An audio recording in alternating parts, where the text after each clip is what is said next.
Bismillahirrahmanirrahim. Assalamualaikum warahmatullahi wabarakatuh.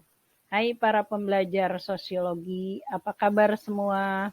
Semoga kalian selalu diberi kekuatan oleh Allah Subhanahu wa taala dan diberi semangat untuk terus belajar dan berkarya.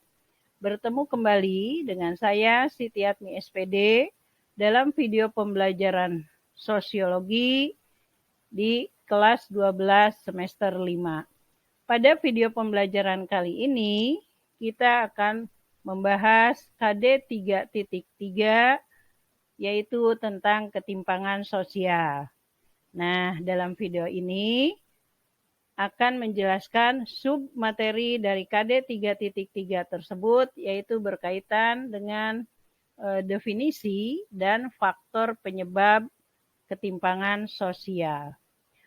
Apa yang menjadi tujuan pembelajaran kali ini adalah yaitu agar peserta didik mampu mendeskripsikan pengertian ketimpangan sosial dan mampu menjelaskan faktor penyebab ketimpangan sosial. Baiklah, kita lihat selanjutnya.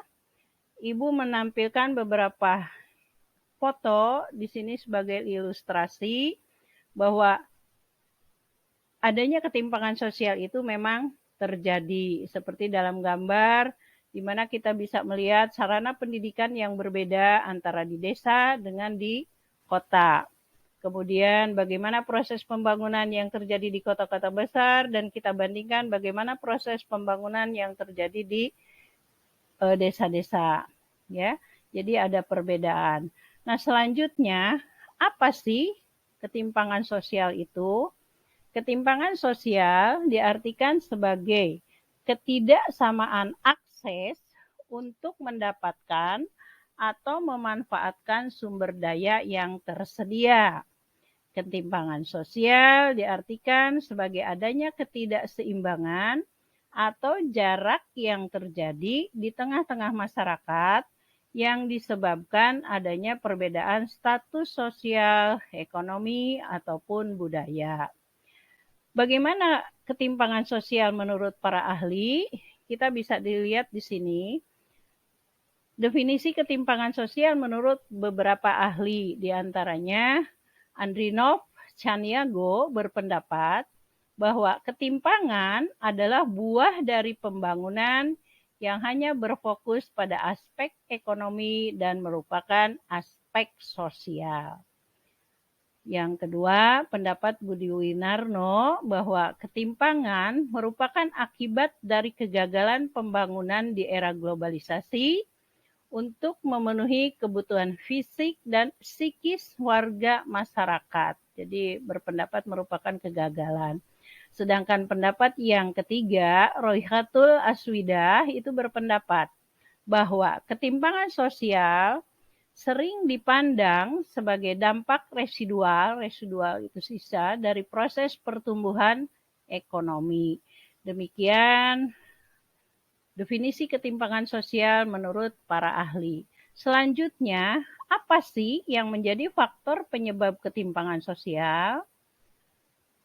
Penyebab ketimpangan sosial yang pertama bisa dilihat dari faktor internal, yaitu faktor yang berasal dari dalam diri seseorang.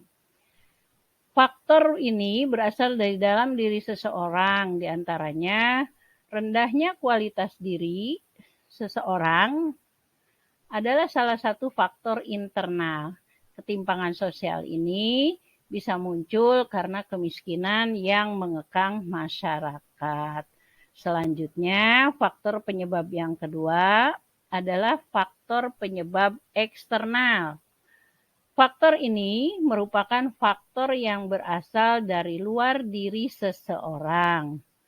Faktor ini bisa terjadi karena adanya birokrasi atau aturan hukum negara yang mengekang masyarakat sehingga mereka kesulitan atau kesusahan dalam mengembangkan dirinya.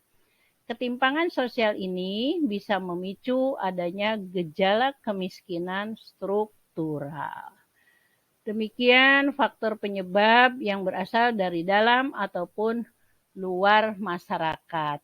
Selanjutnya, ketimpangan sosial juga dapat terjadi karena beberapa faktor lain. Yang pertama adalah kondisi demografi. Kondisi demografi menjadi pemicu ketimpangan sosial, itu berkaitan dengan jumlah penduduk dan persebaran penduduk yang berbeda di berbagai wilayah. Kemudian yang berikutnya bisa juga karena faktor kondisi pendidikan. Kondisi pendidikan ini diantaranya adalah adanya perbedaan fasilitas pendidikan, kualitas tenaga kerja, dan mutu pendidikan. Sedangkan faktor lain yang berikutnya adalah kondisi ekonomi. Ini berkaitan dengan adanya perbedaan yang mencolok dalam kepemilikan sumber daya dan faktor-faktor produksi. Kemudian kemiskinan juga menjadi salah satu penyebab munculnya ketimpangan sosial, kurangnya lapangan pekerjaan, perbedaan status sosial, jadi di mana status sosial masyarakat ini memicu terjadinya ketimpangan sosial. Dan yang terakhir adalah letak geografis. Demikian materi yang dapat Ibu sampaikan. Jika ada hal-hal yang masih belum dipahami, silahkan tanyakan secara langsung atau kalian bisa menuliskan pertanyaannya di kolom komentar. Mudah-mudahan bisa dipahami. Terima kasih. Sampai jumpa pada video pembelajaran berikutnya. Jangan lupa di like dan subscribe ya. Wassalamualaikum warahmatullahi wabarakatuh.